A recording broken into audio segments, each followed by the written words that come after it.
This is more about the ownership experience. What have I learned owning this bike? This is my fourth KTM over the last 15, 20 years.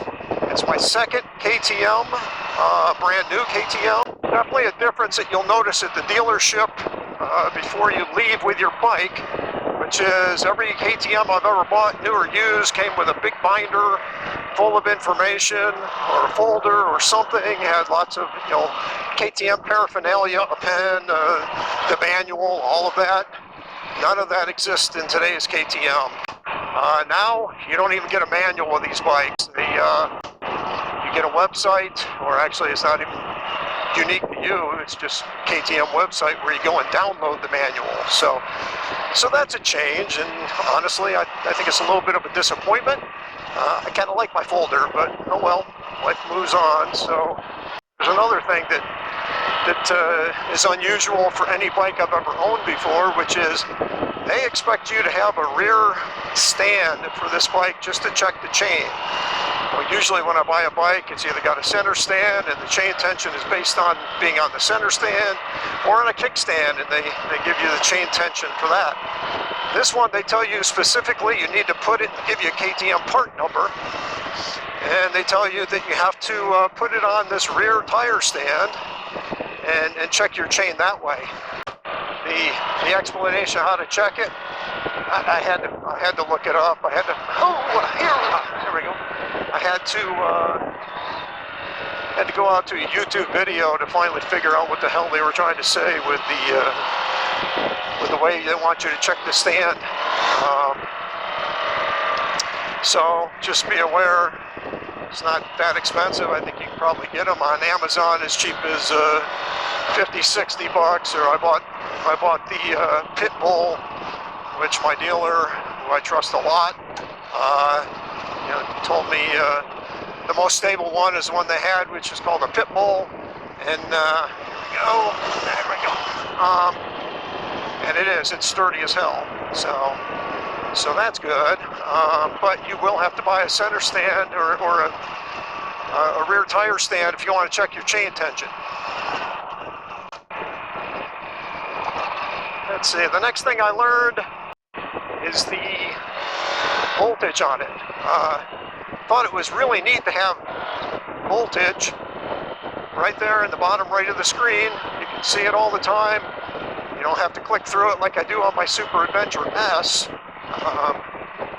It's just always showing the voltage. I really like that. I was riding the first day, and it seems like every day I ride this bike, it's, in the 40s, it's raining, it's nasty. So I rode this bike initially a lot with my heated gear. And I was out riding the very first 24 hours, probably only, 18 hours into owning or after bringing the bike home. And right along with the heated gear. And I was noticing as I looked at the voltage, I'd see it drop down to 14.1. I thought, oh, that's odd. Then I look and I'd see it went up to 14.9. Definitely not used to that. So the voltage was just jumping all around. Then all of a sudden, or eventually, I realized my heated gear isn't working anymore. So I thought, okay, well, maybe that's, maybe take it up to 14.9 blew out a fuse, which seemed reasonable. But it was, 41 degrees and raining pretty good. Quite honestly, I wanted to have my heated gear. I checked the connector to the bike, everything looked fine. So I started heading back towards home, and I thought, you know what, I'm not that far from the dealership, and sent my buddy's a GM at the dealership. I said, I'm coming in, got an electrical question. So pouring rain, get back to the dealership, and it was nice because as I was rolling up, somebody came out and opened the garage door, so I didn't have to get off the bike. I just rolled me in, and they were asking me questions before I even got my helmet off. So can't beat service like that. Service guy came back, told me anything between 13.5 and 15 is fine. That's a normal operating range for voltage on this bike. The KTM expects, us owners to be putting all kinds of crap on the bike, as we do. And so they put a lot of extra power in it. So they say anything between 13.5 and 15, good to go. Okay, terrific. So I went home after that through the rain and got to really experience a lot of rain riding. Really a lot of rain and cold riding for the first 4 or 5 rides on this bike. It was always in the 40s or the 30s.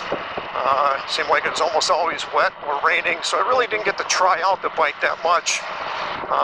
You know, plus I'm one to break it in by the book, and it wanted me to keep it under, I think, 6,500, so that's not that hard to do when it's raining and low traction and all that. So 6,500 doesn't seem all that limiting, and it's not until you get beyond the break-in and you realize that this bike comes to life about 5,500 and up, so you're really missing the best of it, but you know, if you're breaking it in the way you're supposed to, you got good stuff coming yet. One thing that has been a real nice discovery on this bike is how good it is on twisty roads. I brought it home on I think a Friday night. I went to get the bike out Sunday, and the tire was completely flat. The back tire was completely flat, and I'm thinking, really, a bike with only 167 miles and done a couple of dirt roads got a flat tire already? It didn't make sense to me. I blew it up again and watched it every 10 minutes. I can't remember. I think it was losing 3 or 6 pounds every 10 minutes. It didn't take long to go completely flat. I wasn't sure. You know, it's the first time I've ever had a banded tire. I snugged up the valve nut, and it held reasonable enough for me to get a ride on it. By the next week, it had gone down 10 pounds, so it really wasn't holding air. I snugged it up again and did something similar. So I had purchased the tire pressure monitoring system when I purchased the bike, but I told my buddy, I was like, I'm not going to have you guys install it until I change out the first set of tires. There's no reason to pay you to take off the tires and put them right back on. So they think I burn through tires pretty quick, and I guess I do. But with the air pressure constantly being an issue, I just told them, I said, you know what, let's go ahead and install it. So install the tire pressure monitoring system. What we found was the valve was definitely a problem the way KTM installed it. I'll put a picture up here. It should look like this all the way around, and it looked like this. So definitely a KTM installation problem. I doubt it looked like that before they started installing it. Anyways, like I said, this is a magnificent twisty road bike. The 21-inch wheel just doesn't hamper you at all. It's a joy to ride, unless you're still running the stock screen on this bike, which is then it's kind of an annoying pain in the ass to ride. I found with my XD4, I'm 6 foot tall, got a 31-inch inseam, and with the XD4, the stock windscreen was horrible. Really loud. I was thinking I was going to have to buy a new helmet. It was so loud. At the moment, there are no aftermarket windshields. There are no extra windshields for the standard Adventure S or standard Adventure 890. So there's just not a lot of options. So I had to do something. So I bought this clip-on screen here. It's good. It makes the bike much more enjoyable to ride. I've ridden with it up to 70 miles an hour. I'll put the model number on. I just got it on Amazon. I'll put the model number of it in the description of this video. Definitely works. I did have to order 2 of them because the first one, Amazon just sent it in the packaging as if it was hanging on in a store and had no protection on it at all, and what a surprise, it ended up showing up broken. So I had to get them to send another one, which they did right away, and put this one on it. I won't rave about it as far as the quality. Somebody said it's not a standard Chinese product, it's I think Turkish or something like that. I found somebody, don't adjust it while you're riding. The pieces will fall off and you'll end up having to turn around and go find your pieces. But if you adjust it while you're sitting still and you're really careful about how the pieces are staying together, it hasn't come apart since then. Let me see, where am I going here? Gotta think about where I am. Where am I? Think about this. Where did I just come out of? I think. Let's see. Zoom in on the GPS. I'm actually starting to have my doubts. I'm not sure if I do know where I am. I'm not sure if I've ever been on this road, but I like it. Seems like a nice road. Fortunately, if you have gas and you got daylight, you're never lost. You just don't know where you are in a particular moment, but that was an attempt to wheelie at traction control 6 in the rally mode, and did not want to do it. So that's one of the things I found is I've really had to learn, or I'm still learning, how to use rally mode. It's not, put my windscreen down there. Rally mode is different. When I first started riding with this bike, you know, when I first started riding, I'm like, I'm not going to use traction control. I like the power slide. I don't want something regulating me, and I'll take care of it all myself. And you know, I'm a big boy, and then I found when I was trying to power slide this bike, it was just so overpowerful that it was so much work keeping it in control that it's like, you know what, it's too much work. So I started playing around with rally mode and traction control, and I found traction control 5 and 6 kind of like the power slide about as much as I do. So I've learned to really appreciate it, and what I find I'm doing is I'm switching back and forth between 6 and 1. So when I get off pavement, I just hit the thumb switch up to 6, and it'll power slide about as much as I want it to. And when I know where I am. Oh, okay. Yeah. Well, how did I... Interesting. Hello, big bird. How did I get across the main road? Interesting. Alright, well... Interesting. Okay. Okay. Alright, now I know where I am. Anyways, traction control 6, like I said, power slides like I want to. Traction control 1, in theory, will let it wheelie. It wheelies a whole lot easier with almost no gas. You can bring this thing up, you know, when you got only, when it's showing you've only got another 20 miles, 30 miles you can ride. This thing will wheelie like crazy, you know, just with a twist of a throttle. If you've got gas in this thing, if it's full, you really gotta try to bring it up. Yes, you can clutch it up, and you know, I'm sure it'll come up. Clutching it up has never been my thing. I know I can do it. I know how to do it, but I'd much rather just twist my wrist and bring the bike up. Everybody rides their own way. That's my way. So, you know, that's just what I like. My Super Adventure does it. My Super Adventure S does it all day long like that, up through the first 4 gears. My KTM 690, which is the bike I got rid of and replaced it with this, it would wheelie no problem with the throttle. This one will do it, like I said, gas tank near empty, it'll wheelie. You almost don't even have to give it gas. You can just pull up the front end. It seems like it'll bounce along like a basketball if you want it to.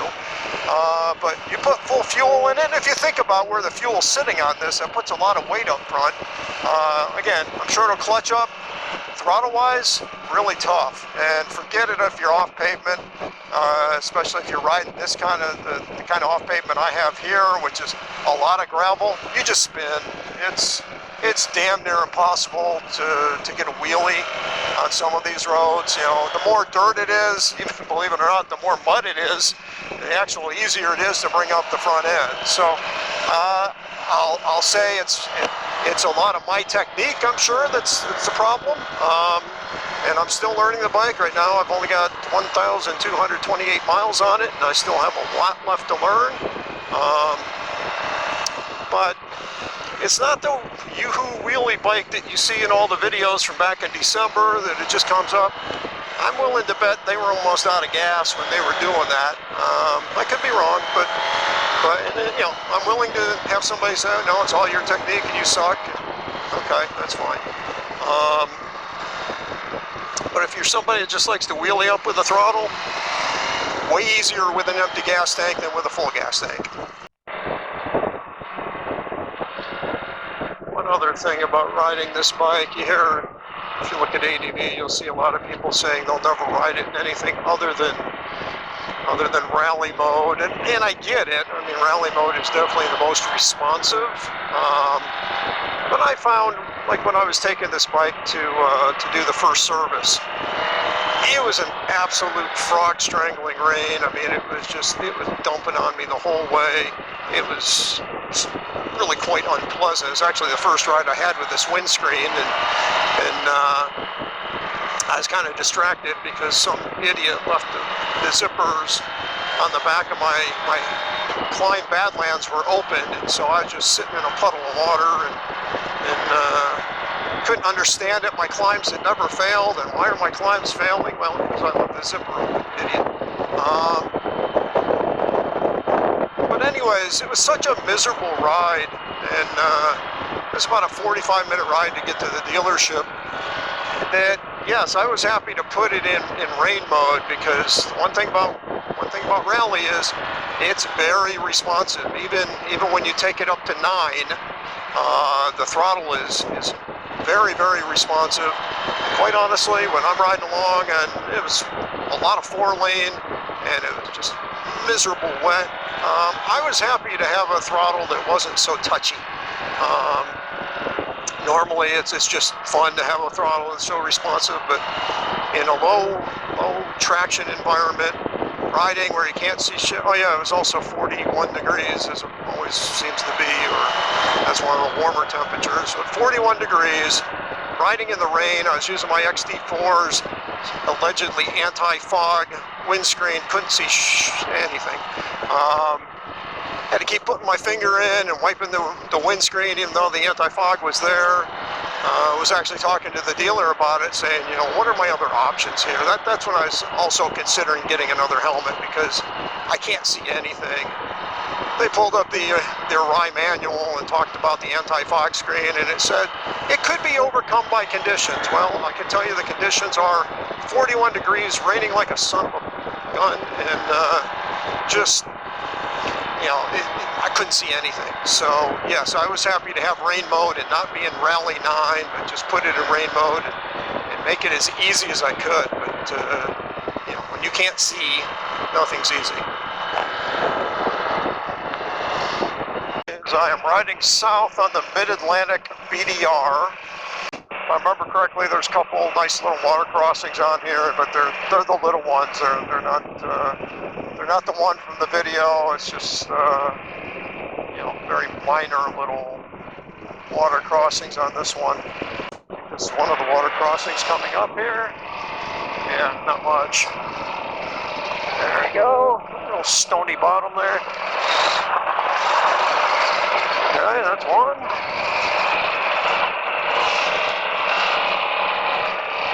Like I said, these are the little water crossings. There are bigger ones. As far as first service, these bikes are computers now, and I bought the bike in early March, brought it home, and had it in for first service on like the 21st or something like that, and it still had to download an hour's worth of software updates, and then it took another probably half hour or more for them to update it with the software updates. So these things are computers. You know, everybody says, I'll never take it back to the dealership. That's another thing. Well, if you don't, you're not going to get the software update. Doesn't matter. Well, mine was an ABS update, so I got whatever they did to the ABS. There's also a TFT screen update. So, yeah, you don't have to take it back to the dealership, but it's a computer. If you want it to be up to date, you got to take. Oh, that's interesting. Look at that. Let's go into that real quick. I don't like that, but you know, if you don't take it back, you're not going to get the update. The guy who was riding the R, the official. Oh, there's a water crossing. Not much. Alright, so this is the third amount of water. You can see here. Again, nothing deep, nothing challenging. It's a little bit stony, which is the one I remember from last July. They just put those stones down. And anybody who doesn't like driving through thick stones, you know, just be aware of that. But not really, again, not challenging on this bike.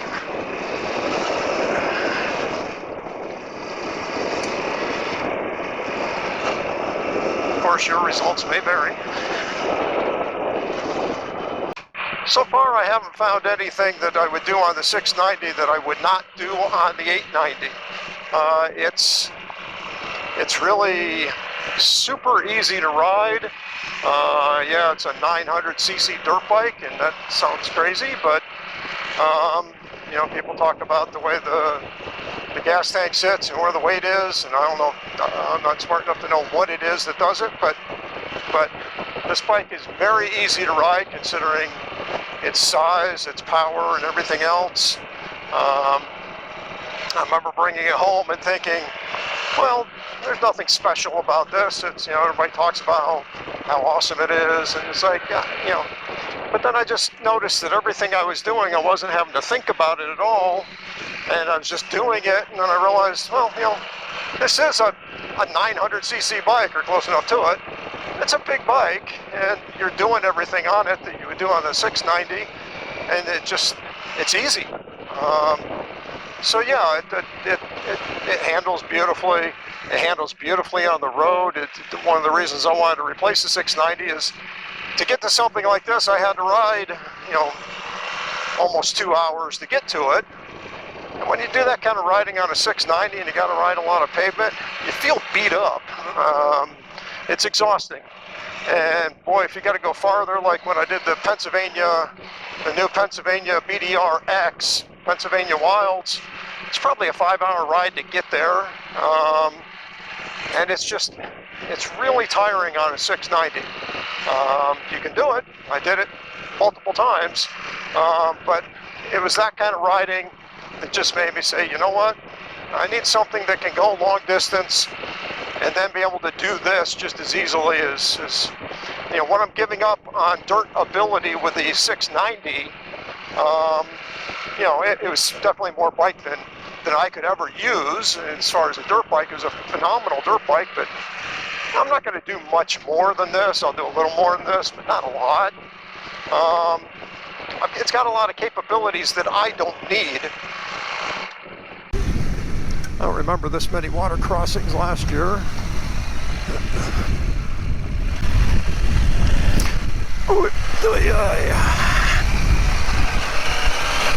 Yeah, I know. It's not much of a water crossing. That's what you get on the north end of the BDR, the Mid-Atlantic BDR, when you're on the north side of Route 33. That's about all you get. But I've ridden this bike from 31 degrees up to about 77.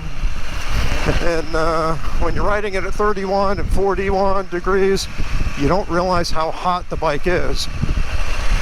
This bike puts out a fair amount of heat, so after riding it at 78 degrees, I went ahead and ordered the cool cover, seat cover from England.